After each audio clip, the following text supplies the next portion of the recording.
Hello बच्चों, let's read the question. A scooter moves in a straight line. It covers 1/4 distance with v1, 2/4 with v2 and remaining with speed v3. The average speed of scooter is.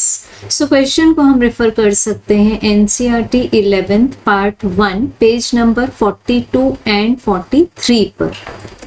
So question में हमें consider करना है एक scooter. अब मान लेते हैं कि इस स्कूटर ने टोटल डिस्टेंस कवर किया A B and the path length of A B is S. अब इस ए बी को पहले हम हाफ पार्ट्स में डिवाइड करेंगे, फिर 1/4 पार्ट्स भी इसके पार्ट्स बना लेंगे.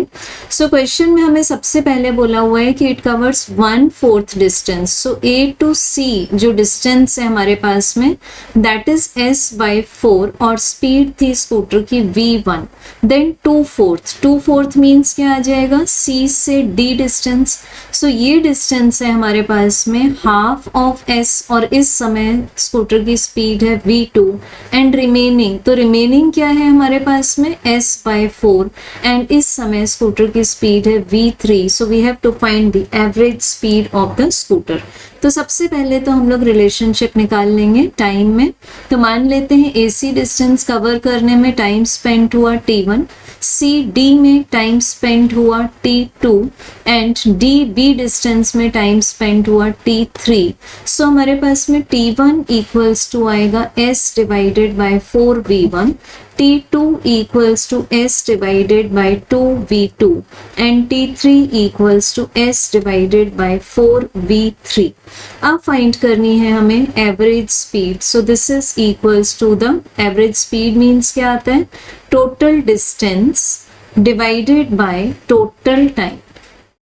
Total distance divided by total time. तो टोटल डिस्टेंस है हमारे पास में s और टोटल टाइम है t1 plus t2 plus t3.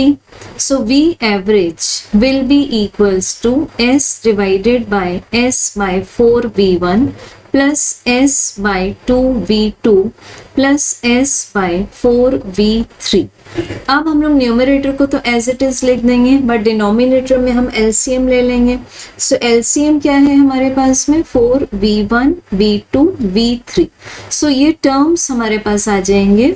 This part means denominator में से जो न्यूमरेटर आएगा यहाँ से भी हम s कॉमन ले लेंगे और इनसाइड द ब्रैकेट आएगा हमारे पास में v2 v3 plus 2v1 v3 plus v1 v2. सो ये s कैंसिल हो जाएगा और हमारे पास में एवरेज स्पीड इक्वल्स टू आ जाएगा 4v1 v2 v3 divided by v1 v2 plus v2 v3 plus 2v1 v3. So this all will be the answer. So correct answer आ जाएगा हमारे पास एवरेज स्पीड का ऑप्शन नंबर 1. Thank you.